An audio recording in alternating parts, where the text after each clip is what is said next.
क्या आप लोग जानते हैं कौन है वो? तो वो है IMF। वो कहते हैं कर्ज चाहिए तो बिजली महंगी करो, जवाब मिलता है ओके सर। वो कहते हैं कर्ज चाहिए तो पेट्रोल महंगा करो, तो जवाब मिलता है ओके सर। वो कहते हैं 300 अरब के टैक्सेस लगा दो, तो जवाब मिलता है okay sir. IMF do more कहते थक रहा है ना, हमारे हुक्मरान यस सर कहते थक रहे हैं। मगर अब हम लोग, आप लोग, अवाम, हम लोग जरूर थक गए हैं। हमें कर्ज चाहिए ताकि मुल्क को दिवालिया होने से बचाया जा सके। जय हिंद दोस्तों, मैं महेंद्र शर्मा स्वागत करता हूं बुलबुल डेली में आपका। उम्मीद करता हूं आप खुश और स्वस्थ है। दोस्तों आइए दिखाते हैं पाक मीडिया की एक और लेटेस्ट डिबेट, जिसमें कैसे डिस्कशन किया जा रहा है कि पाकिस्तान को IMF ने लगभग जलील सा कर दिया, क्योंकि पाकिस्तान ने IMF की शर्तें मानते मानते थक गया है। क्योंकि कभी कुछ कर शर्त जो पाकिस्तान के सामने IMF पैसों के लिए रख देता है, तो कैसे पाकिस्तान हर समय गिड़गिड़ाता रहता है IMF के सामने, जबकि IMF बिल्कुल भी इनकी तरफ ध्यान नहीं देता और एक नई शर्त के साथ पाकिस्तान के ऊपर पाक अवाम के ऊपर बोझ बढ़ाने का काम कर देता है। तो कैसे आज पाकिस्तानी मीडिया चीखम चिल्ली मचाने लग गया है कि क्या कब तक ये चलेगा, और कैसे पाकिस्तान का जो फाइनेंस मिनिस्टर है उसको या तो समझ में नहीं आ रही है या फिर पाकिस्तान को हैंडल करना नहीं आ रहा है उसको, कि कैसे पाकिस्तान को इस इकोनॉमिक क्राइसिस से निकाला जाए। तो इसी प्रकार की चर्चा इस डिबेट में की गई है। तो दोस्तों देखिए डिबेट और कमेंट में अपनी प्रतिक्रिया जरूर दें। लास्ट में आपसे रिक्वेस्ट करूंगा, चैनल पर नहीं है तो चैनल को सबसे पहले सब्सक्राइब करें, लाइक शेयर कमेंट जरूर करें। दोस्तों जय हिंद, वंदे मातरम, भारत माता की जय। दोस्तों क्या आप लोग जानते हैं कौन है वो? तो वो है IMF। वो कहते हैं कर्ज चाहिए तो बिजली महंगी करो, जवाब मिलता है ओके सर। वो कहते हैं कर्ज चाहिए तो पेट्रोल महंगा करो, तो जवाब मिलता है ओके सर। वो कहते हैं 300 अरब के टैक्सेस लगा दो, तो जवाब मिलता है okay sir. IMF do more कहते थक रहा है ना, हमारे हुक्मरान यस सर कहते थक रहे हैं। मगर अब हम लोग, आप लोग, अवाम, हम लोग जरूर थक गए हैं। हमें कर्ज चाहिए ताकि मुल्क को दिवालिया होने से बचाया जा सके। चंद दिन पहले IMF के नुमाइंदे पाकिस्तान में थे, लेकिन हम उन्हें स्टाफ लेवल मुआहदे के लिए भी मुतमईन नहीं कर पाए। उन्होंने हमारी हुकूमत के लेटर ऑफ इंटेंट LOI पर भी एतबार नहीं किया। फिर भी वजीर खजाना डार साहब ने बताया कि वो तो भाई मुतमईन होकर गए हैं, अब बस प्रोसीजरल डिले है जो अभी तक खत्म नहीं हो रहा। तो क्या वो झूठ था? डार साहब को वजीर खजाना इसलिए बनाया गया था कि वो मिफ्ता इस्माइल से ज्यादा तजुर्बेकार हैं। तो क्या ये झूठ था? डार साहब IMF को डील करने का वसी तजुर्बा रखते हैं, लेकिन यहाँ IMF तो हत्थे से उखड़ता ही जा रहा है। तो क्या वो झूठ था? डार साहब ने आते ही बुलंदो बांग दावों में कहा कि IMF के बगैर भी मईशत चला सकता हूं। तो क्या वो भी झूठ था? डार साहब ने फरमाया कि डॉलर की असल कीमत 200 रुपए से कम है और ये मसनूई कीमत है।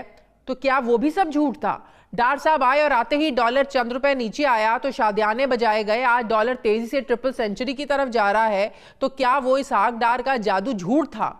इत्तलात हैं कि इत्तेहादी हुकूमत की एक जमात यानी पाकिस्तान पीपल्स पार्टी इसहाक डार की जो परफॉर्मेंस है इस पर बिल्कुल खुश नहीं है, जिस पर डार साहब को घर भेजने की अफवाहें भी गर्दिश कर रहे हैं और कहा जा रहा है कि डार साहब को भी घर भेजा जाए। आज जब यही सवाल एक सहाफ़ी ने किया कि डार साहब आप इस्तीफ़ा देने जा रहे हैं, जिस पर डार साहब ने फरमाया कि आपको मेरे काम से क्या तकलीफ है। सहाफ़ी और इसहाक डार के दरमियान क्या मुकालमा हुआ, जरा सुनिए। 4 बजे 10 मिनट, 4 बजे 10 मिनट, 4 बजे 10 मिनट पे, 4 बजे 10 मिनट पे, 10 मिनट पे इस्तीफा देने जा रहे हैं। आपको तकलीफ है मेरे को काम करने में? सर तकलीफ नहीं है, आपसे सवाल किया कि चले भाई, आप सवाल कर रहे हैं आपके इस्तीफे से मुतल्लिक जो है बातें हो रही है, तो इस वजह से आप तरदीद ही कर दें। आप 4 बजे 10 मिनट में तशरीफ लाए फिर बाहर हो।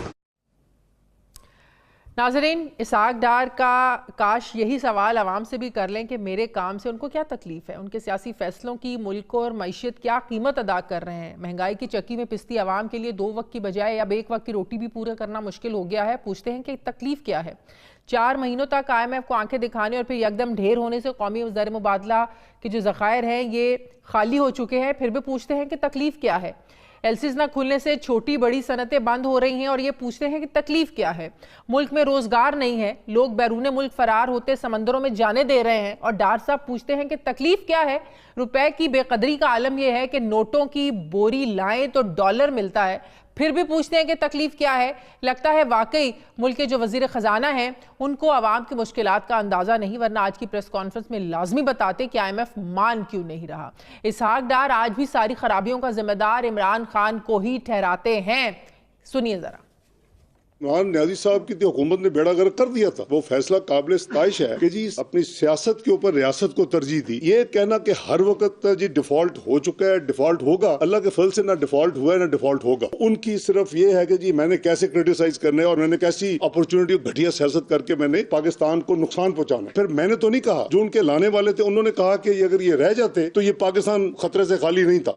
अब नाज़रीन सवाल ये उठ रहे हैं कि क्या हुकूमत ब्लेम गेम से मुल्क की मईशत को ठीक करना चाहती है? क्या रियासत बचाओ का नारा महज इक़्तिदार के मजे लेने के लिए लगाया गया था? अगर IMF नहीं मानता तो क्या होगा? कर्ज प्रोग्राम की बहाली में अब कौन सी रुकावटें हायल हैं? सारी तो शराइत मानी जा रही हैं। क्या मिसाके मईशत ही मुल्क को बहरानों से निकाल सकता है? मैं बात करूंगी माहिर मौशियात डॉक्टर इकरामुल हक साहब मुझे ज्वाइन कर रहे हैं। अस्सलाम वालेकुम, बहुत बहुत शुक्रिया डॉक्टर साहब आपका। डॉक्टर साहब, महंगाई तारीख की बुलंद तरीन सतह पर है, शरह सूद तारीख की बुलंद तरीन सतह पर है, डॉलर बुलंद तरीन सतह पर है। खदशा है कि ये सिलसिला ऐसे ही जारी रहेगा। IMF से स्टाफ लेवल मुआहदा, क्या हम ये समझें कि जब तक वो नहीं हो जाता ये गैर यकीनी की सूरत हाल ऐसे ही रहेगी? जी शुक्रिया। दरअसल मईशत को जो बड़े बड़े चैलेंजेस दरपेश हैं वो नए तो नहीं हैं, मगर चूँकि इलाज अलामात का करते हैं और जो मसले की असल जड़ है जिसको वजह से अलामात ज़ाहिर होती हैं उसको ठीक नहीं करते, तो फिर आपको पता है कि मर्ज तो बढ़ता जाता है, उसकी अलामात भी ज़्यादा शदीद होती जाती हैं।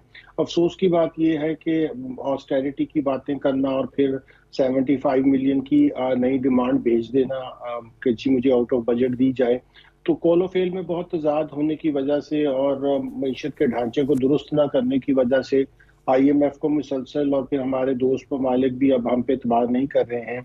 वजह उसकी यही है कि जो पहले वादे किए गए थे वो भी पूरे नहीं किए गए, और IMF हो या ना हो हमें अपनी मईशत को खुद दुरुस्त करने के लिए आवाम को जो है कुछ उनकी हालात बेहतर करने के लिए जो फैसले लेने चाहिए थे वो तो नहीं लिए जाते। और ये पेट्रोल की कीमतें बढ़ाने से और अपनी एक्सचेंज रेट कम करने से और उसके रुपए की कदर कम करने से और हमारी जितनी भी शरह सूद को करने से, ये तो सारे फैसले मेरा ख्याल है कि मईशत को बजाय बेहतर करने की खराबी की तरफ लेके जाएंगे।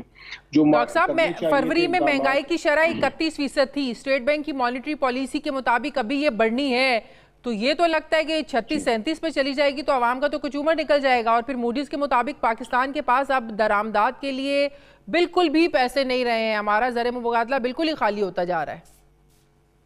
जी सही फरमाया आपने। ये इसी तरफ मैं इशारा कर रहा था। जी जी इसी तरफ इशारा कर रहा था कि जितने भी सिम्टम्स हो सकते हैं, यानी कि जो अलामात हैं मर्ज की, वो अपनी शिद्दत इख्तियार करती जा रही हैं। अब जाहिर है कि उसका इलाज अलामात का इलाज तो नहीं होगा, बल्कि अगर मर्ज का इलाज किया जाए कि जिसकी वजह से ये इम्बैलेंसेस और ये हम अशारिये देखते हैं उसको कैसे ठीक किया जाए, तो उसकी तरफ मेरा ख्याल है कि किसी भी जानिब से कोई ख़ास किस्म की जो इक़दामात जो वाकई उसको बेहतर कर सकते हैं, जैसे हम अपने अनप्रोडक्टिव जितने सेक्टर के खर्चाजात थे उनको 30% कम करते हैं, जो मिनिस्ट्रियाँ डबल बना रखी हैं उनको ख़त्म करते हैं, जो बहुत बड़ा गवर्नमेंट का साइज़ आपने देखा ये तारीख का सबसे बड़ा गवर्नमेंट का साइज़ भी है, बाकी इशारिये तो आपने तारीख के सबसे बड़े दिखाए हैं हमें और वो सबको पता भी हैं, तो उसकी तरफ कोई तवज्जो नहीं। टैक्सेस के निज़ाम के अंदर आवाम के ऊपर 18% सेल टैक्स लगाना और इंडायरेक्ट टैक्स लगाना मईशत को तबाह करने के मुतरादिफ है, मगर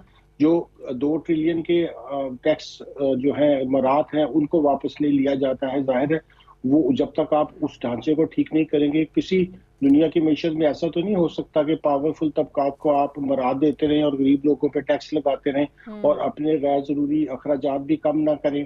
तो जो बातें हम सुनते हैं टीवी पर और जो हम हकीकी सूरत हाल है जब उसका मुआवजा करते हैं तो पता चलता है कि ज़ुबानी जमा खर्च तो होता है, मगर अगर हमें वाकई IMF के प्रोग्रामों से निकलना है, यानी कि ये 22 दफ़ा हम ICU में गए हैं दुनिया में। अब ऐसा थोड़ी होता है कि आप इतने ज़्यादा प्रोग्राम लें और फिर भी मरीज जो है वो ICU में रहे, पर्पस तो उसका ये होता है कि फिर आप अपनी बहाली की तरफ जाए। लेकिन एक और समझ में नहीं आ रही है ना, हम शराइत भी मानते हैं, एक मान ली, दूसरी शर्त आ गई, दूसरी मान ली, तीसरी आ गई। इस सारी शराइत मानने के बावजूद हमारी आर्म ट्विस्टिंग क्यों कर रहा है IMF? जी जाहिर है कि वो जियो पोलिटिकल सिचुएशंस तो नहीं रही जब हमें वेवर्स मिलते थे, जब हमें मराहत मिलती थी। तो दोनों पहलू हैं, मईशत का पहलू तो खराब है ही है, मगर साथ में अब जाहिर है कि वो हमारी आर्म ट्विस्टिंग भी करेंगे, क्योंकि उन्हें अब हमारी जरूरत भी नहीं है। मगर सारी बातों का एक ही हल होगा कि अगर आप अपनी मईशत जो है उसको बेहतर कर लें तो फिर आप दूसरों की डिक्टेशन भी नहीं लेते हैं। तो हमें अपने हाउस को जो इन ऑर्डर करना है उसके ऊपर ज्यादा बहस होनी चाहिए कि क्या इकदाम जरूरी है। मसलन एग्रीकल्चर को हम बेहतर कर सकते थे आसानी से, और उससे फिर हम एक्सपोर्टेबल सरप्लस निकालते, रादर देन हम अब कपास, हम गंदम, हम दालें, हर चीज बाहर से मंगवाते हैं। तो ये वो बड़ी बड़ी कमजोरियां। फिर आप देखिए इतने अरसे से हम एनर्जी का मसला नहीं हल कर सके हैं। जो लोग सार्फिन सही अदा करते हैं बिल उन्हीं के ऊपर डाल दिया जाता है। जो चोरी होती है बिजली की वो भी हम ही उसका भुगतते हैं।